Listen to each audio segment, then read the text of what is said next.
have to.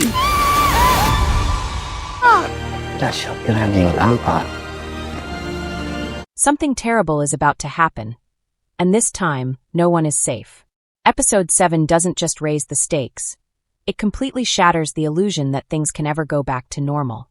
Just when it felt like Jamie had finally taken control of the chaos around him, the ground starts shifting again. But this time, it's not just about enemies on the outside. It's about danger creeping in from every direction, quietly, patiently, waiting for the perfect moment to strike. Starting with Jamie and Claire, we see the emotional weight of his previous decision still hanging in the air. Giving land to the wives instead of the men was bold, even revolutionary. But it also created a tension that hasn't fully settled. On the surface, things look calmer. The women now hold power, and for the first time, there's a sense that balance might actually be possible. But underneath that calm, there's something deeply unsettling.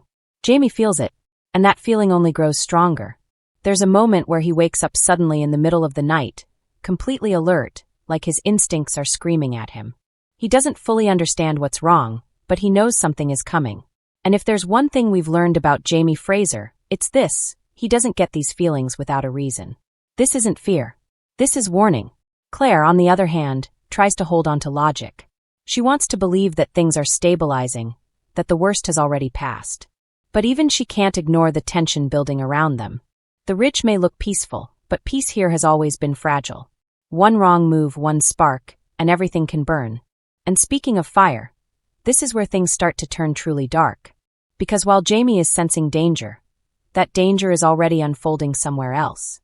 Fergus and Marsali's situation is no longer just tense, it's explosive. The pressure that's been building around them finally reaches a breaking point. Being a printer in times like these isn't just risky, it's deadly. Words have power, and people are starting to fear that power more than ever. And when fear takes over, it doesn't think. It reacts. Violently. We've already seen hints of this before. The threats, the attacks, the growing anger from the community. But episode 7 takes it to another level entirely. This time, it's not just intimidation. This time, it's destruction. A fire breaks out. And not just any fire. This one feels personal. There's chaos, panic, and a sense of complete helplessness as everything spirals out of control. Marsali's reaction says it all. This isn't just about losing a place or a business. This is about losing something far more important. Someone. Because in that moment, the question isn't, what is burning? The question is, who is inside? And that's what makes this so terrifying. The possibility that Henri Christian could be caught in that fire changes everything. We've seen how much he means to Fergus and Marsali. He's not just their son. He's their hope, their strength, the one thing that keeps them grounded in a world that constantly tries to tear them apart. If anything happens to him, it won't just break them. It will destroy them. And that's what makes this episode feel so heavy. Because for the first time, it truly feels like the story is willing to cross a line it hasn't crossed before. Up until now, there's always been a sense that somehow, some way, things would work out. But now, that certainty is gone. And as the flames rise higher and the screams grow louder, you can't help but feel that this is the moment where everything changes. Just when it feels like the worst has already happened, episode 7 proves that the real damage is only beginning. While the fire leaves behind fear and uncertainty, the story shifts into something even more dangerous: consequences. Because in this world, nothing happens without a reaction. And what we're about to see is how one decision, one secret, and one moment of weakness can destroy everything. Let's talk about William, because his situation quickly spirals into something far more complicated than anyone expected. At first, it seemed like he had finally found something real with Amaranthus. There was a connection there, something intense, something emotional. You could see it building slowly, like maybe, just maybe, William was about to have a different kind of story. Not one filled with war, duty, and loss, but something softer. Something human. But that hope doesn't last. Because the truth about Amaranthus changes everything. The revelation that she played a role in Benjamin's supposed death isn't just shocking. It completely flips her character. Suddenly, she's not just a woman caught in a difficult situation. She's someone who has been controlling the narrative from the very beginning. And that raises a very uncomfortable question. Was anything between her and William real? Or was he just another piece in her plan? And the more you think about it, the darker it gets. Because their connection wasn't subtle. There was tension, attraction, and a level of honesty that made it feel genuine. But now that honesty feels like a mask. And William? He's the one who ends up paying the price for believing it. Everything collapses the moment Benjamin finds out. And his reaction isn't calm, it's explosive. There's no room for explanation, no space for understanding. In his eyes, this is betrayal, pure and simple. And instead of confronting it like a man trying to save his marriage, he reacts like someone who has completely lost control. He has William arrested without hesitation, turning what was already a fragile situation into something life-threatening. And just like that, William goes from a man chasing love to a man fighting for his survival. This is where things get even more intense. Because being arrested in a time like this isn't just a setback, it's a potential death sentence. There are no guarantees, no fair trials, no second chances. Once you're caught in that system, your fate is no longer in your hands. But this is where Denzel steps in. And honestly, his role here is crucial. He doesn't just stand by and watch things unfold. He takes action. Quietly, carefully, but with purpose. He understands the situation better than most, and he knows that if William doesn't get out now, he may never get another chance. So a plan is set into motion. A risky one. A desperate one. William has to fake his own death. And think about what that means for a second. This isn't just about escaping, it's about erasing himself. Leaving behind his identity, his past, everything that defines him, just to survive. It's a choice no one wants to make, but in this moment, it's the only way out. And the emotional weight of that decision is heavy. Because even if the plan works, what's left for him after? He loses Amaranthus, he loses any sense of normalcy, and he walks away from a life that was already falling apart. And yet, despite all of that, there's still something unresolved between him and Amaranthus. You can feel it building toward a confrontation.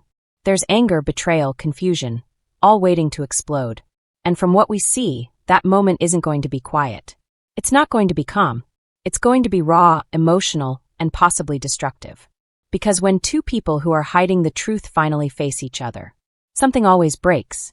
And the real question is, will it be the relationship, or them? And just when you think the episode has shown everything it has, it hits you with one final truth. This is only the beginning of something much bigger.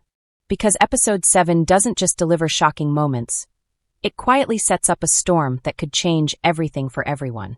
Let's go back to Jamie for a second, because his instincts were not wrong.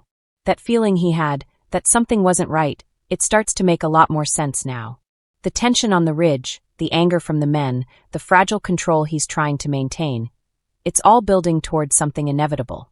Giving power to the women may have created temporary balance, but it also bruised the pride of the men. And wounded pride, especially in a place like this, doesn't stay quiet for long. It grows. It waits. And then it strikes. There's a strong sense that the peace Jamie tried to create is slowly slipping through his fingers.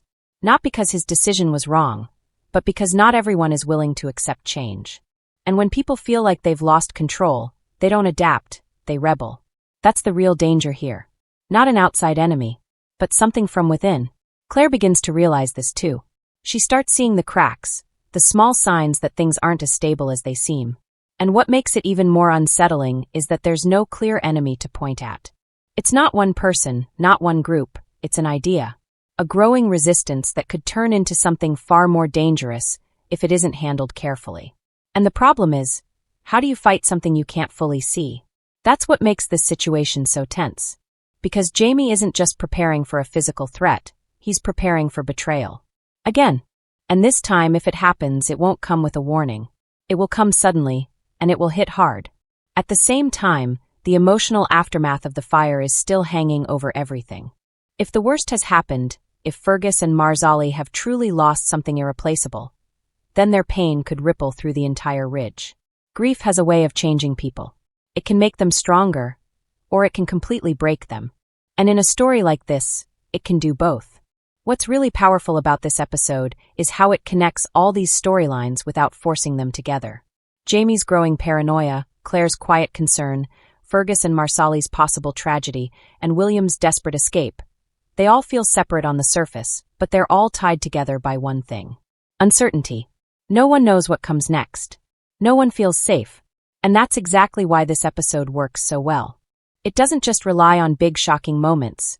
It builds a constant sense of unease. Like something is always about to go wrong, even in the quietest scenes. And that's what makes episode 7 feel different. Darker. Heavier. More unpredictable. Because for the first time in a long time, it feels like the story isn't holding back anymore. Anything can happen. Anyone can fall. And no decision comes without a price. So now the real question is, who's going to survive what's coming next, and who won't? Because if this episode has proven anything, it's that the calm before the storm is officially over.